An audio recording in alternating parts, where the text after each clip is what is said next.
Hiya, I'm Hana Q, your local digital artist, and I have been embarking on a journey of making my own VTuber model from scratch. Now, this is part 2 of the process where we'll finally start the rig, but since it's been a while, let's do a recap. In the last episode, I decided to make my own VTuber model after years of making them for others. So I redesigned my persona, then sketched out the full body model, and then I had the idea of doing the whole thing in 1 week. So I made myself multiple arm poses, and then immediately regretted that decision, lined the model, worked on some preliminary cutting, and colored it as much as I could in 1 whole week. And although the coloring wasn't finished yet, she came out pretty cute.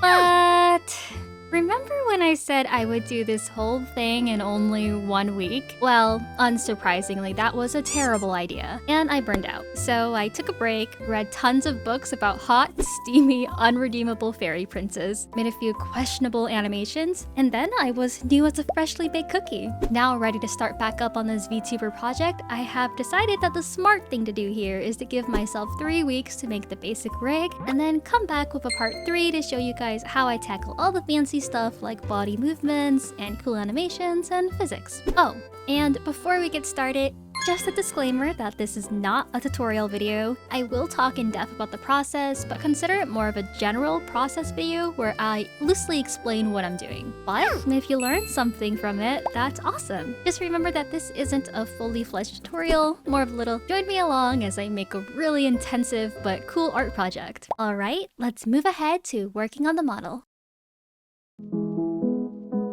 So we're picking back up on the coloring from the last video. The essential parts of the model are all colored, but something I didn't get to last time was working on all the accessories like the little beads and jewelry. I am coloring them one by one and sort of adjusting the color based on the depth of the accessory. Some beads will be behind her hair and further back, so I add a bit of blue aerial perspective to them. I also added some green reflections because of all the, green hair.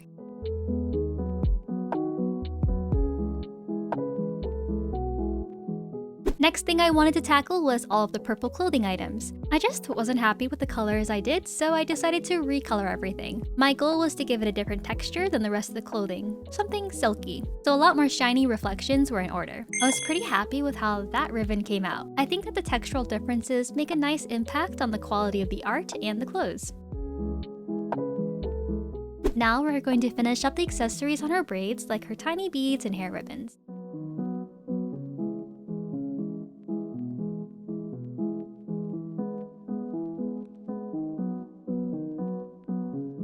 And to top it all off, on all VTuber models, you want to make sure that you add in and color the back sections of any clothing or accessories you may have. For example, sleeves, skirts, or dresses. For me, I'm going ahead and coloring the underside of her skirt and the back portion of the jacket. And now I'll demonstrate how it looks when you pull the jacket off. But I'm not going to pull the dress off, so sorry if you were waiting for that. And now the coloring is officially complete. It's now time to get to arguably the most important part of drawing a model, cutting the model. But first, I need to answer the most important question of all. How do I keep track of all this stuff I have to do for making VTubers? I mean, hundreds of layers to hundreds of different tasks and techniques during rigging. I gotta tell ya, it can be overwhelming. But something that helps me is staying organized. And luckily, I have Milanote to help with that. Milanote is so graciously sponsoring today's video, and for the last 3 months, I have been genuinely using it for all my art projects. Milanote is an organizational tool where you can plan your creative projects in a flexible workspace. I'm someone who is miserable with packed schedules and calendars. As soon as I see tons of words and dates, I don't even want to look at it. For me, having a lot of visual guidance is important for keeping my creativity flowing. Luckily, Milanote has been a great way for me to fully customize my boards to my liking. I've made this main board for my current VTuber project that you're watching, and as you can see, I've organized it completely visually by creating subboards for each part that I need to focus on when I need to work on it. Since the model is typically broken down into body parts, I can simply click on the head when I'm working on it and zone in on areas like the eyes or the mouth with exact guides, references, and inspiration to get my mind going. And I mean, come on, I love looking at this. It is so visual and comprehensive that it tickles my brain in just the right ways. If you're not sure how to start, you can simply select a template for your board, then add things like arrows, comments, images, videos, and more. As an artist, I need to save tons of references and keep them all in a place I can actually find. So the Milanote web clipper is perfect for saving images and links directly to the board. Collaborating couldn't be any easier on Milanote. I love bouncing bouncing ideas back and forth with my friends, and it's easy to by sharing a link to the board where they can add comments and notes. And the best part is, Milano is available for free with no time limit. So you can sign up using my link in the description to start planning your next creative project. And now, back to the video. So what exactly does it mean to cut a model? Cutting is the same thing as separating a model or preparing a model, in case you hear those terms floating about. It is a type of illustration processing where you take an illustration and separate it into parts like the hair, eyes, and mouth, so you can move those parts and make it look like the character is blinking or shaking their hair. The general consensus is that more parts allows you to create more movements, but of course that means more work. As for the term cutting, I don't exactly know where it came from. I suppose it came from the fact that we sort of have to figuratively and literally Control X cut up our art into pieces. But I like using it because it makes me feel like some sort of art surgeon, so I'll be referring to this process as cutting. In making a model, there are a few steps to cutting the parts. First, you'll want to merge the line art, base color, and shading all into one layer, unless of course you're going for a more complex type of cutting. Second, you'll want to cut the part off and put it into its own layer. I like to use the lasso tool to select the area, then hit Control X to cut it, then Control V to paste the area into its own new layer. And lastly, you'll want to draw in the missing area and make sure the layer hierarchy is correct. I like this method the most for a bare minimum type of VTuber rig. It gets the job done. By the end, you'll have this kind of paper doll type of thing that you can move body parts around with. But how do you know which parts to cut and how many parts should you cut? Well, to start, you should make sure the hair is separated into as many parts as you need for a 3D look. The eyes should be separated into eyelashes, eyeballs, eye whites so you can create a bling.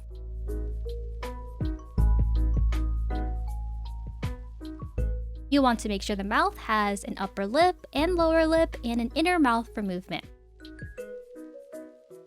And the list goes on. Luckily, there are tons of tutorials out there that show exactly how to do it, and Live2D has a bunch of sample models on their site that you can learn from. Every artist and rigger has their own way of setting up the model. Luckily, I hate disappointing people and work by myself so that the only person I can disappoint is me. Jokes aside, my advice is to watch a few tutorials, follow them, ask others for help, but in the end, do what works for you. Before I make a model, I always try to come up with a vision on how I want the model to move. Do I want the side profile to look very 3D? Maybe I want to have lots of body movements? I go from there and imagine what parts I would need to create those movements. One thing you can do is use the mesh transformation tool to sort of simulate a mock trial for the movement. Another thing I like to do is include masks in the model. For example, you'll need a mask to create this disappearing face line look. I make nose lines and masks so that I can make a nose line appear when she looks far enough to the left or right. At this point, I also like to add shadows for certain parts by duplicating the part, setting it to multiply mode, turning on the opacity mask, and coloring in a shade color. Blurring it a little, then just displace it slightly. I'll also use the liquify tool to give it more depth. There's also a naming philosophy for the layers, but since I'm the only one working on the model, I just do what makes most sense to me. And most importantly, just do the best you can. You can always go back and fix things and import or replace new layer parts. From 2022 until now, I took a break from making VTuber models. Since then, a lot of new techniques have come out in the VTuber making community. One of those techniques is this method of cutting using underfills. I wanted to try it because it seems interesting, and I'm always looking for new ways to make and rig models. Essentially, the idea of an underfill is foregoing line art and instead putting a fill under the layer part to act as the line art instead. This gives you a lot more control over detailed parts like the face, hair, and more. Here is a demonstration on how it works. Instead of having the parts just move across each other, you have this ability to move parts in a way that more melts into each other. This can be especially useful for rigging bodies, hands, and other parts that overlap with each other. For more control, you can separate the shading, coloring, then underfill. This can double or triple your layer amount depending on how detailed you want this to be. It's really simple to do. You just have to duplicate the layer and fill in the layer underneath with a small border using either the selection tool or border effect. To be honest, I haven't gotten around to getting to the full effect of this trick, but I am excited to try it out and see how it works. Okay, a future Hana here, and I want to give a disclaimer that I did not think at all about how many more layer parts and textures I would have after doing this method. I had like nearly 300 layers and it was completely unnecessary because not every part needed an underfill and should have definitely been merged into one layer. My computer was hanging on to dear life after this, but I kept at it because I saw it as an unhinged stress test. But please learn from me and do not make your computer and programs completely combust with the sheer amount of layers, and maybe limit your underfills to the body, face, and hair. Plus, it affects the resources your computer needs to even run the model, so basically a lesson learned.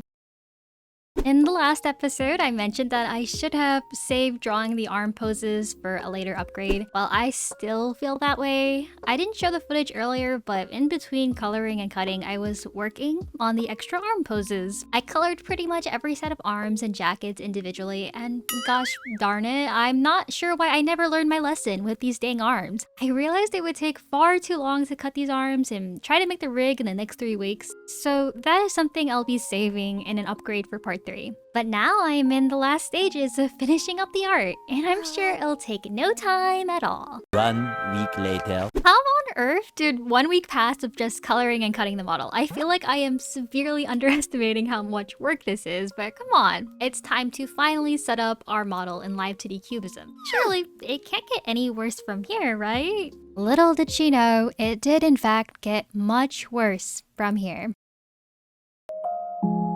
Okay, so what exactly is Live2D Cubism? To explain, we should probably start with what Live2D is. Live2D is an animation technique of using static, layered images, as described earlier as cutting/separating, and animating each part by morphing and moving them. This gives the illusion of a 2.5D movement and maintains the charm of the original illustration without needing frame-by-frame animation or a 3D model. Now, Live2D Cubism is a software where you can do this type of Live2D animation. It is also very optimized for making VTuber models. In 2021, it was reported about 70% of Live2D Cubism Pro users are or create VTubers themselves. So basically, this is the program to use if you want to make a Live2D model. The program itself started gaining popularity in the 2010s when visual novel games applied this character movement, position, and expression changes in game. The ability to retain this anime style while still creating movement was quite the fad. Of course, Live2D Cubism is not the only software where you can create these type of animations. Name a few, there's Spine2D, Toon Boom Harmony, and Adobe Character Animator. I think that Live2D Cubism started becoming mainstream during the late 2010s when they began supporting more softwares and technologies. One such advancement is of course support for the real-time motion capture technology that would allow tracked motions such as head and eye movements on a Live2D model, hence giving birth to Live2D VTuber models. I mentioned in the last video that the popularity of VTubers rose exponentially from 2020 on during the COVID-19 pandemic, when most people were forced to stay home. Of course, this also led to an extreme rise in people learning and using Live2D Cubism. In the last 4 years, there has been such a rise in resources and tutorials for Live2D Cubism. And the type of stuff people are making with this program has been just phenomenal. As for me, I'm just one independent individual working on a few VTubers and silly animations at times, but I'm getting better at it slowly. But I figured I'd give you guys a brief overview of the program. And if this screen and all these new tools and interface scares ya, don't worry, it scared me too at first. I want to simplify it for you guys to the bare essentials. So this is how I like to set up my workspace. Firstly, we have the parts menu that displays all your layer parts in folders. This operates pretty similar to your typical layers menu in a drawing app. You can hide parts, lock them, and even color code them for organization. Next, we have the inspector menu. Right now, it doesn't look like much, but when you select a part in the parts menu, it will bring up all the details on that selected part. Each part has its own name, which is pulled directly from your art file, an ID, its associated folder, and deformer. The clipping ID is where you'll input the ID of layer parts you'll want to clip to. We won't cover draw orders here, but they're sort of like layer orders. And a whole bunch of customization options here, like opacity, colors, and blend modes. Here we have the workspace. It holds the model, and it's also where you'll be doing the bulk of your work, like moving and morphing. Up top are all of your tools that you'll need for rigging your model. Here are the most important things. This opens the texture atlas, where you'll manage the parts as textures on a texture map. This is the mesh editing tool. Next to that is the automatic mesh tool. This button creates a new deformer, which is a type of grouping and morphing tool. This is a rotation deformer, allowing you to rotate parts at a point.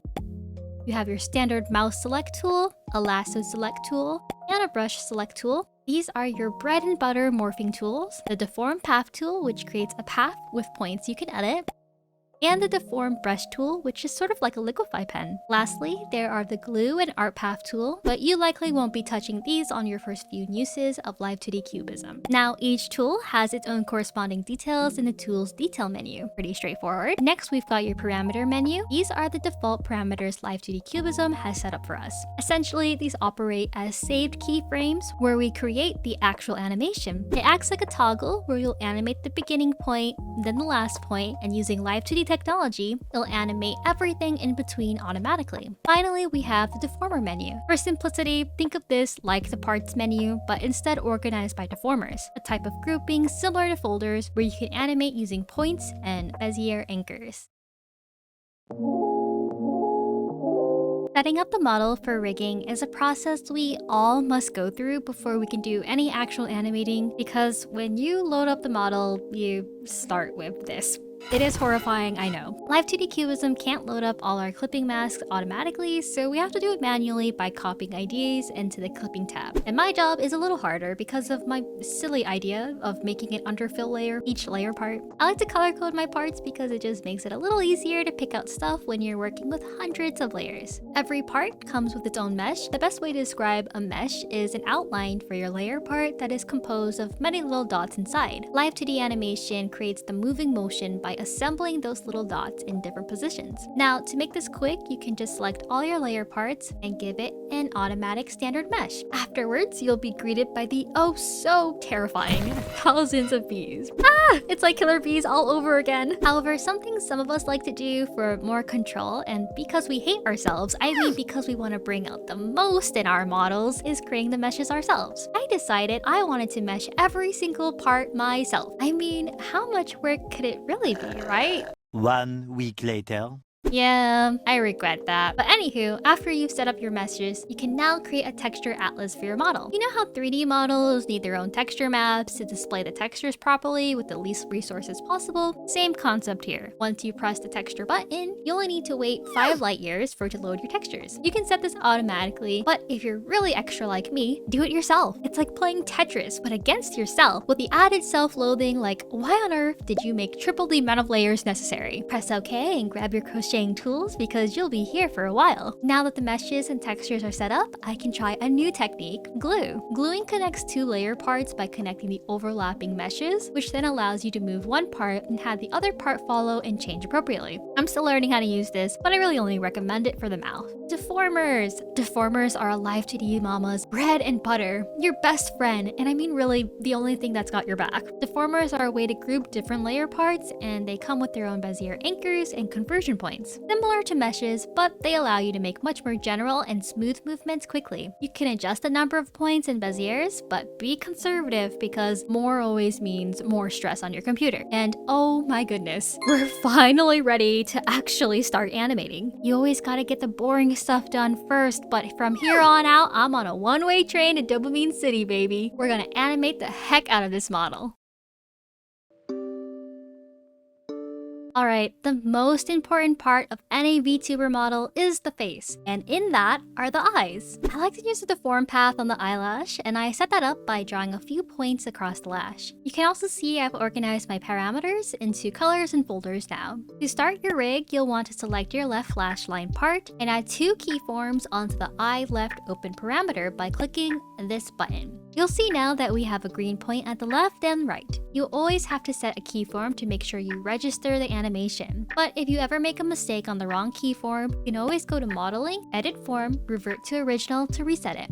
Keyform 0 is where our closed eye motion will go, and keyform 1 is where the default open eye goes. So I'll make the point to point 0, and using those fun green little dots, I'll drag the lash line down to give the appearance of being closed. Now when you switch between 0 and 1, you can see the blinking motion created. My dopamine bar always rises when I switch back and forth here. I'm now going to do the same thing for each of my individual layer parts on the eyelashes, making sure to create the green parameter keyforms for each. For the eyelashes, I'll select the mouse select tool, and using the top red dot, I'll flip the eyelashes over to have it face down instead. When making adjustments, I like to use the deformer brush tool for fine adjustments, or a combination of lasso selecting a target area and using the temporary deform tool to adjust it. You can also, of course, select individual mesh points and move them. For the eyes, you'll want to squish the eye whites down to fit under the newly closed lash line and adjust the eyeball movement slightly to match it more naturally. I'll just do the same thing for the right eye, but creating the keyforms on the eye right open parameter instead. So here is my little tip for natural eye movements. We have our keyforms of 0, the closed eye, and 1, the open eye. But a big concern in VTuber tracking is that sleepy half eye effect and the sometimes odd looking in between frames. To rectify this, I like to create a few more keyform points on my parameter at 03, 07, and 08.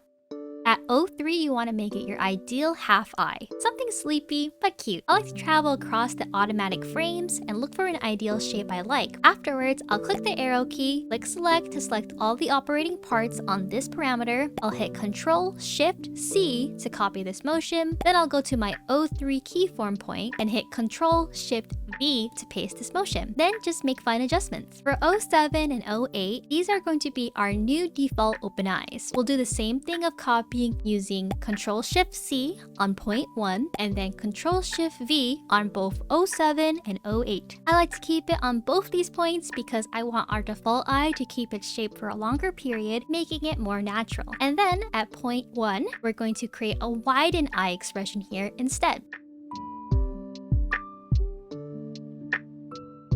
Afterwards, you're going to have these expressive eyes that will work way more naturally in face tracking. Here's a comparison of just using 2 keyform points as opposed to the 5 I made. I think it's worth the work. We'll also do some more eye expression parameters like eye smile. I won't go too in-depth in this video, but sort of think of it like those cute eye smiles people have when they're smiling hard. The last thing to do for the eye movement is to create the eyeball X and Y movement. X refers to the X-axis, or left and right movement, and Y refers to the Y-axis, or up and down movement. I recommend making a new deformer for your eyeball if you've already animated the base layer parts on the eye open parameter. While you can repeat parts on multiple parameters, it can be tricky because the technology always reads the first set of parameters as primary, forcing you to repeat your new movements on every combination set of keyforms. So the rule is to keep each part key to 1 or 2 parameters if you really need. To work around this, we make a deformer instead because it reads the movement separately. So I'll key the new eyeball deformer instead to eyeball X and set 3 keyforms this time. -1 for left eyeball movement, 0 for default, and 1 for right eyeball movement. Now I create my left movement by moving my key point to the leftmost point, simply displacing it over to the left. I'll also make new deformers for the lashes and slightly move the eyes in a way that our own eyes naturally move when we look left or right. Now I'll just repeat this process on the Y-axis. But you know, why does this kind of remind me of something? Lastly, with both parameters selected, you'll want to hit Synthesize Corners to combine the corners of the X and Y movement. Otherwise, you'll only be able to move your eyes in an arrow keyboard format. This way you can have your eyes look diagonally. And now, oh my god, it finally moves! All our hard work is finally coming to fruition. But we're not done with the fun yet. It's time to work on eye physics. I mean, if you've been anywhere close to the Live2D VTuber community, you've likely seen hundreds of eye physics showcases everywhere. They're not exactly realistic, but who cares? We're going for fun, and I want bouncy, sparkly eyes. So I'm not going to go into extreme depth here because I don't want to give out all my secrets now, eh? Essentially, what I like to do is create new parameters for my lash and eyeball physics. Depending on the art style, I'll have the lashes bounce left and right or up and down in different sections each parameter. For eye highlights and pupils, I like to have them grow and spin around if applicable. Once we've got all our movements set up, we have to create the settings for the physics. To open up the physics menu, we'll go to Model, Physics Settings. I know, another really scary looking interface, but trust me, it is surprisingly simple. All physics in Live2D are controlled using an input and output, and the intensity of the output is controlled with a pendulum. The input is normally your tracking parameter. In our case, we'll set it to eye left open. Here's an important thing, you have to set your effectiveness to 100 or it won't read. For this example, I'll also set this to position X. In the output settings, we'll set our physics parameters that we just made. Before that, make sure to add an appropriate amount of pendulum points corresponding to the number of your physics parameters. Each parameter will follow the movement of its corresponding point on the pendulum. Now we'll test the blink and ta-da! It wiggles! Okay, it obviously needs some adjusting, so I'm going to mess with all the settings to get my desired effect. I promise I'll go a little more in depth on physics in the next video, but for now, I finished up the physics for the eyes. And check it out! Isn't it just so bouncy and cute? This was so much fun, and I can't wait to get to the next part of rigging. Surely I have tons of time left. 2 weeks later. I only have 1 week left? Okay, obviously my initial plan of rigging the whole model is definitely out of the picture. Somehow all of the prep work took a lot longer than I thought, and I only have a week left to rig the model. Even if I was a madman, I don't want to put that kind of stress on myself. So here we are again, where I'm just going to do as much as I can. When it comes to insanely big art projects like this, it's really important to pace yourself because you can get burnt out really easily, as was the case with me. You know, I think we make a big deal on how fast we can do things or how much time something takes, and it really packs on the pressure. Obviously for me, I do have a time limit, but my goal is first and foremost always to do the best work I can for you guys in a fun, entertaining, and healthy way. So for my sanity, I think I'm going to try to finish rigging the face and the head movements, but yeah, essentially I'm going to save all of those really fun body movements, physics, animations, and possibly those dreaded arm poses in the third and final part of the series of making my own VTuber model from scratch. It'll be a showcase with its own insane final reveal, so consider the reveal in this part 2 video to be more of a soft reveal, with more to come next time. Yeah, that's all. I just wanted to remind you guys that I'm human and to be kinder to yourselves. Be patient and do your best. Alright, let's get back to rigging the model. I feel like this whole video has been me trying a lot of stuff and just diving in head first without thinking of anything. That's really been my approach with everything in life. I just try something and figure out all the logistics later. And sure enough, for the mouth rigging, I did the same thing. Mouth rigging is notoriously a huge thing in rigging due to how difficult it is to get it to look, work, and track right. I obviously have my own technique of doing it, but I really wanted to try out a new type of mouth rigging called VBridger. Now, by itself, VBridger is an app you can download off Steam that can potentially improve the tracking of your model. But using its face tracking plugin, in addition to creating new parameters in Live 2D Cubism for the mouth, you can create a range of facial expressions that is much more extensive than your regular mouth rigging. This is how it works. ARKit is an API for iOS that has advanced motion sensors that allow detailed virtual expressions. VBridger, bridges that gap between VTube Studio or whatever face tracking program you use so that it can utilize that ARKit. But to get the full effect of it, you need to add parameters in Live 2D Cubism and manually make these new mouth moves. Hence, the VBridger mouth rigging techniques were born. We have our default mouth form, which tracks your frowns and smiles, and your mouth open, which tracks how open your mouth is. The new VBridger parameters are jaw open, which tracks your jaw movement, funnel for your iconic pog face, press lip for your advanced mouth movements, pucker widen, which creates a pucker on your mouth horizontally, and shrug, where you press your mouth up. There are a few more, but these are what I'm going to focus on for my model. So there are guides online on how to do VBridger rigging already, and personally I found the text image reference most useful. But for my first try, I just sort of winged it and followed the step-by-step process. And to no surprise, I didn't really like it. I had a lot of trouble liking the in-between mouth shapes that were created, and I felt like a lot more work needed to be done to compensate for how differently people's mouth tracking might read. So I started from scratch and rigged the mouth my own personal way first. I like to manually rig different keyform points on the model to adjust to the perfect mouth tracking later. Oh, and I found that gluing your lip skins to your lip lines made everything so much easier. I used the deform path tool for most of the movements and adjust my teeth and tongue placement to look pretty at every point. A tip is to select 2 green points at the same time and hold shift while you're making movements up and down. You can hold alt to resize the area symmetrically this way as as well. Then I followed the V-Bridger guide again, but adjusted it to my own liking and needs. And I'm only gonna give a tiny preview here, but oh boy, it is looking so good. You can even see me chew and do all my little pondering habits. You little rascals are not gonna be prepared for this. I'm gonna let you guys in on a little secret. Eyebrows are king. With our limited tracking capabilities, rigging expressions into eyebrows will help take your models to the next level. In my rigs, I do about 4 different expressions, but this can go upwards to 5. I have my sad brow, my furrowed angry brow, and my surprised or raised brow. But if you want to take this further, on each eyebrow expression, change the eyes and mouth slightly to give it that dynamic movement. For example, if our character is sad, have their eyes droop down a little and change their mouth shape to pouty. If you have a character with animal ears, this is a perfect opportunity to change the shape and take full advantage of their expressive animal ears. Use this same thought process for the happy and angry brows. And this is the perfect time to put in your little gremlin faces.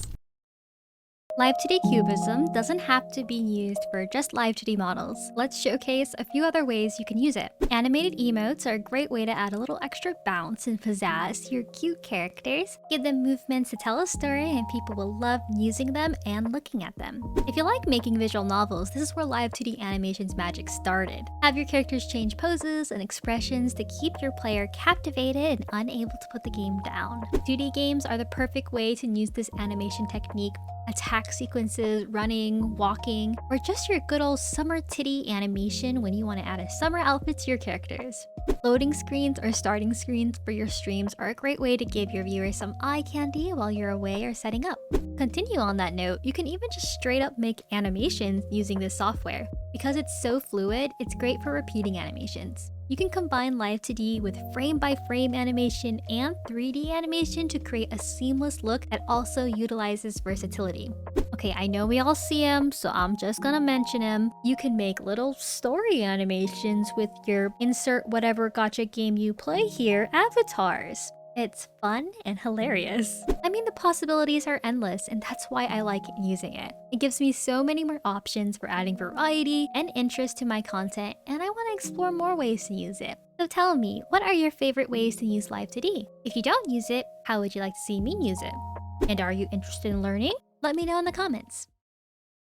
Okay, brace yourselves here because yes, I'm bald. And yep, that means it's time to work on the head movements. Head movements in Live 2D are divided into 3 angles: angle X, angle Y, and angle Z. Like before, X refers to the left and right movement, Y refers to the up and down, but Z refers to the head tilt, as in this movement here. I always start with moving and adjusting the bald head first, and then reforming the eyes, eyebrows, and mouth to their new positions. I'm doing this with new deformers on top. For the nose, I want a line to appear at the leftmost point, so I'm using a combination of masks and clippings to create this appearance. I go through each deformer in part one by one to manually create this turning movement, and at times I have to adjust or fix meshes to allow better movement. I think all of our goals are to make the movement look as 3D as possible, and it certainly looks cool when it does. But remember, it's 2.5D, and we have the luxury of making it look to our exact specifications. So be loose and have fun with it. The goal is making it believable more so than anything. But I like to keep true to the art style and make my model look the way it would have if I would have drawn it at that angle instead. You also need to account for any bald spots or new layers you might have to draw and add in for depth. Angle X is nice because you can reflect the motion, but it still needs its own adjusting afterwards. I like to go through each deformer and part reflection one by one so I can find errors along the way. Okay, the coveted baseline disappearing trick is really much simpler than you think. I like to have a mask that has soft edges like this. Set the opacity of the mask to 0, and make sure the face line or underfill is clipped to that mask. Then, simply just move it in and adjust the size where needed. We do run into an issue of this white line here, and it took me a bit to figure it out. There are 2 steps. First, you'll make a duplicate of your face line or head underfill and clear its clipping. Then set your multiply color to black, and then set your screen color to the color of the shading by color picking it. You might be able to stop here if it fixes it, but in case it didn't remove all of it, here's the next step. Your face shadow should be clipped to your base head. But now you also want to make sure your base head is clipped to your face shadow. but with an inverted mask. Now, this should fix it. But if you had the unfortunate problem like me where it still had this weird shadowy outline, I do have one more step and fix for you. Duplicate your head base layer and remove its clipping. Now at your turn, select the mesh points and cover up the shadows. A lot of steps for such a little effect, but you know what? I'll do anything for the aesthetic. For angle Y, I use the same logic for making the up movement as the down movement, but just in reverse. When you're looking down, your forehead is actually moving forward, but when you're looking up, it moves backwards. So I like to create that depth by mimicking that motion. The head angles are when you'll be making the most use of deformers. I like to manually adjust the Bezier edit type to one of the smooths while I'm animating. Throughout the process, I'm also slightly displacing my shading layers to create more depth. Once you finish both angles X and Y, next step is to select all of both parameters, deformers, and parts and synthesize the corners. Now, this is kind of all to chance, but if you're lucky, your corners will look mostly great and you just have to do simple adjustments. But if they are god awful, you might have to just do it manually or heavily adjust the synthesized corners. Angle Z is happily the easiest part of the head movement. You simply slap on a rotation deformer and rotate the head left and right, and adjust where necessary like the neck and shoulders. If you want to add more to your model, create deformers and animate your hair and accessories as if they're being affected by gravity. And I cannot believe it, but our head movements are finally done. The head movements aren't perfect just yet, but I did the best I could with my time limit. I can always go back and fix them later, and I'm also saving the physics like hair, accessories, and more for the next time in part 3. However, I think we're ready to export and test our model for our soft reveal. All we gotta do is go to File, Export for Runtime, Export as a .moc3 file. Afterwards, I import the model into VTube Studio and set it up with VBridger. There are lots of great tutorials out there on how to set up your tracking and models, so I'm just gonna do mine off screen. Alright, enough waiting. Please enjoy the soft reveal of my VTuber model so far.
I hope you enjoyed the soft reveal this time. I was not expecting this video to be as long as it was. But yeah, it's true that VTubers take a lot of work to make. But it is so satisfying, and all the skills you learn for it are applicable to other apps and art forms, so it's completely worth your time. I love making VTubers, and I hope you guys enjoyed watching me make them. It's a lot of technical jumbo right now, but I hope a little bit of stuff starts making sense to y'all, and soon you can all join me in our little animating journey.